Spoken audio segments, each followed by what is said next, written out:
So thanks for having me. My name is Marc Elia. I'm the chairman of the board of Invivyd Inc., which is a publicly held biopharmaceutical company devoted to protection from serious viral diseases, including COVID-19.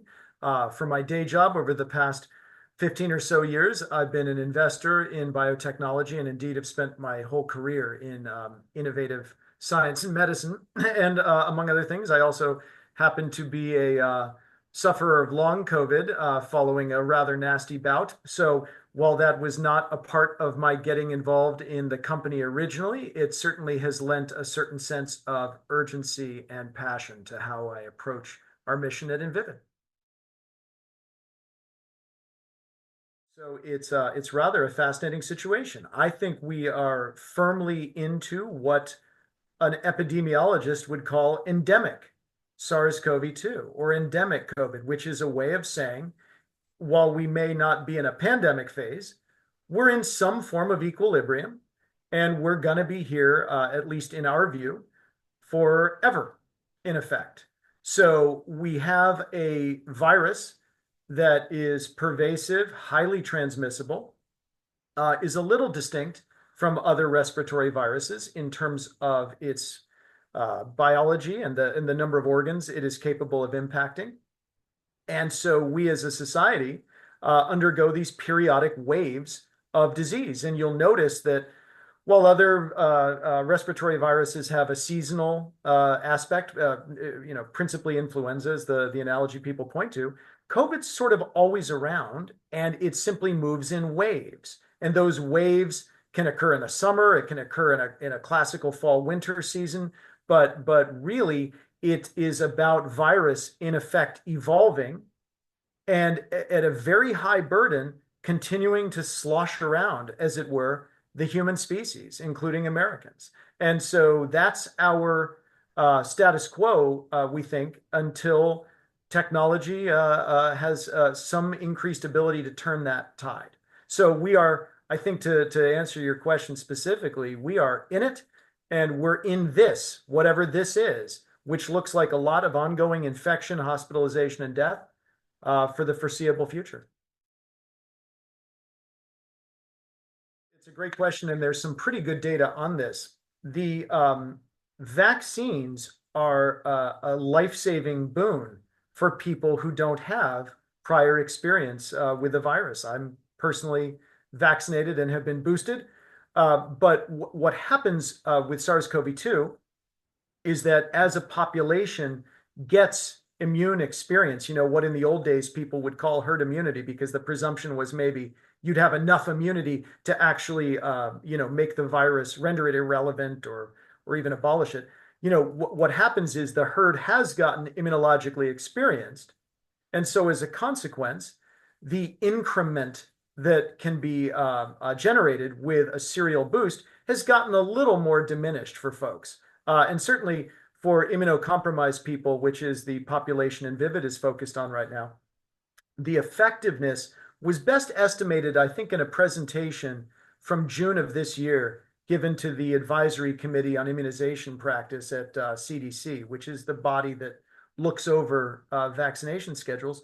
It looks as though for immunocompromised people, a vaccine boost today will give you roughly a 38% reduction in your chance of being hospitalized from COVID-19 for about 60 days.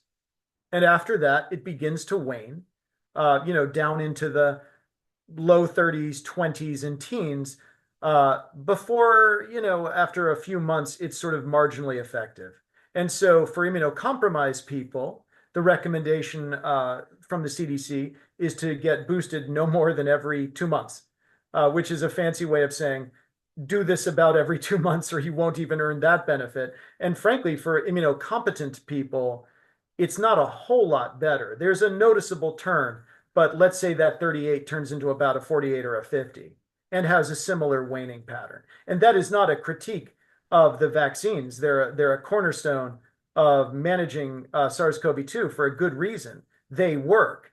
The problem is there's only so much one can get out of a functioning, even a high functioning human immune system. And so we're out at that outer limit now. So no matter how life-saving they have been, and indeed, I think continue to be, the clear inference is I think we need more. So let me start with what is it? Because I think this is a topic that sometimes people don't have all of the background to fully appreciate. What Pemgarda is a synthetic antibody, okay? We call them recombinant, genetically engineered. It's a pharmaceutical antibody, which means rather like the antibodies that all of us might make in response to a pathogen, it operates, in the same way. The difference is, in the case of Pemgarda and in other pharmaceutical monoclonal antibodies, we Invivyd and other pharmaceutical companies designed them.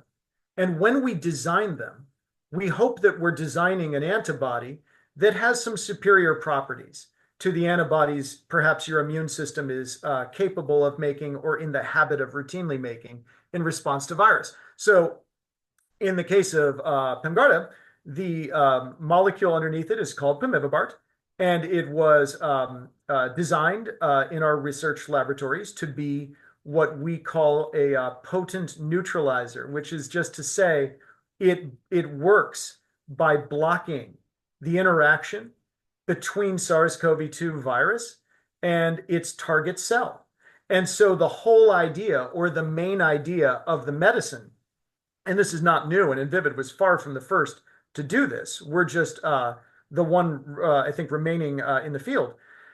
The presumption is you can administer that antibody to humans that are vulnerable to infection before they see the virus for the next time.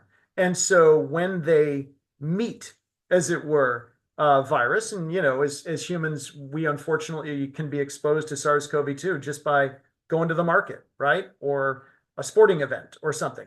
The presumption and the thesis behind the company is that when you do that, you are very much better off if you already have a very substantial layer of protection, right?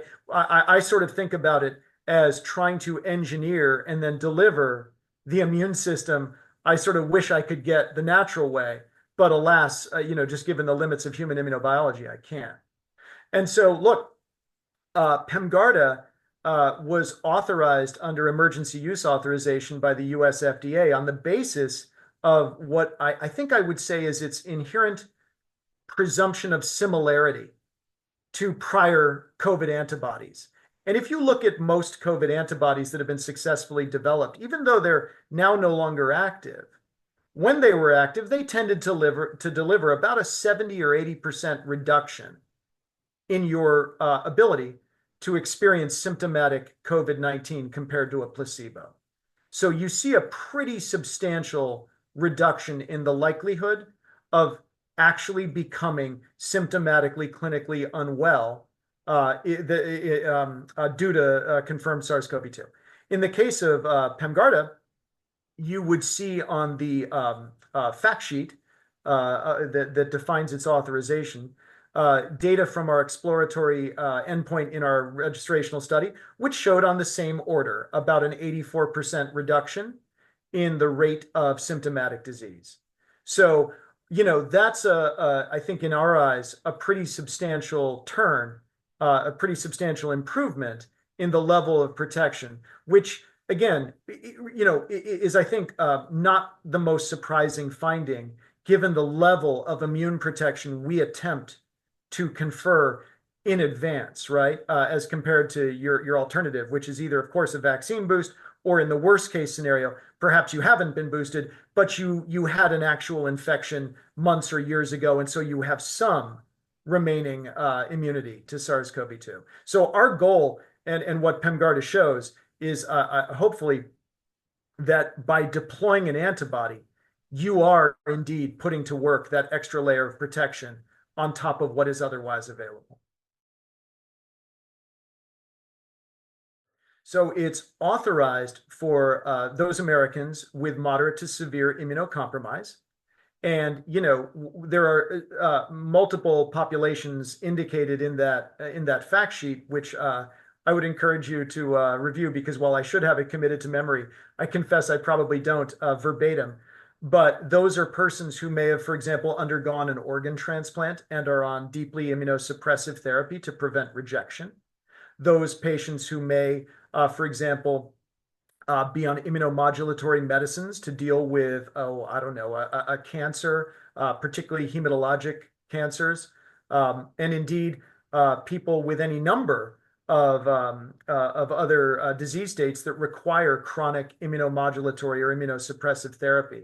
So it's sort of a constellation of patients, but they have a central feature, which is they either have due to disease or have due to medication a real liability in their immune function that makes them perhaps, as we were sort of talking through the data, less likely to respond adequately to vaccination.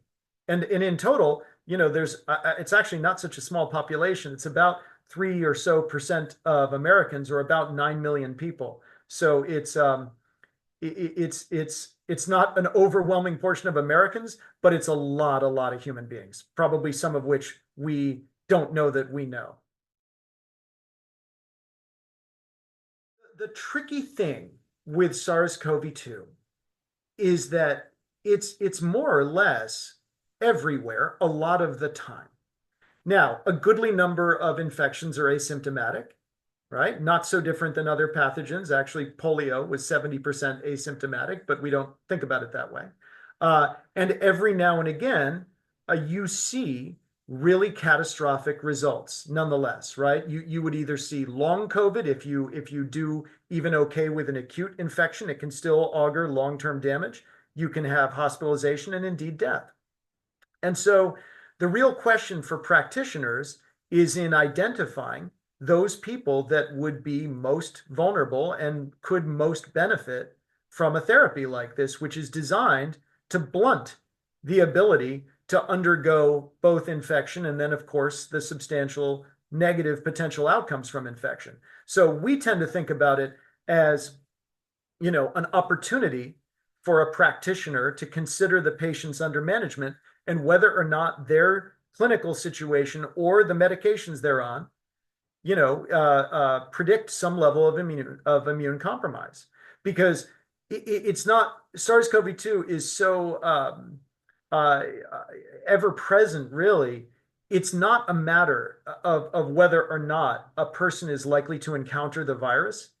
The question is the consequence, the potential consequence of encountering the virus. And so from a population and a clinical standpoint, I think we all just have to consider that there are options, and those options, like an antibody, might have real value if somebody might be immunologically vulnerable in the way that I described. And again, there's a lot of really important, really high efficacy medicines that involve some measure of immunomodulation. These would be classic people to consider in terms of the hope and potential consideration of additional options. I think the thing that we think about a lot at Invivyd, and that I encourage any person and any stakeholder to think about, is how we can best orient ourselves again toward action, because there are a lot of people that are at real risk, and you can see in the numbers a huge number of Americans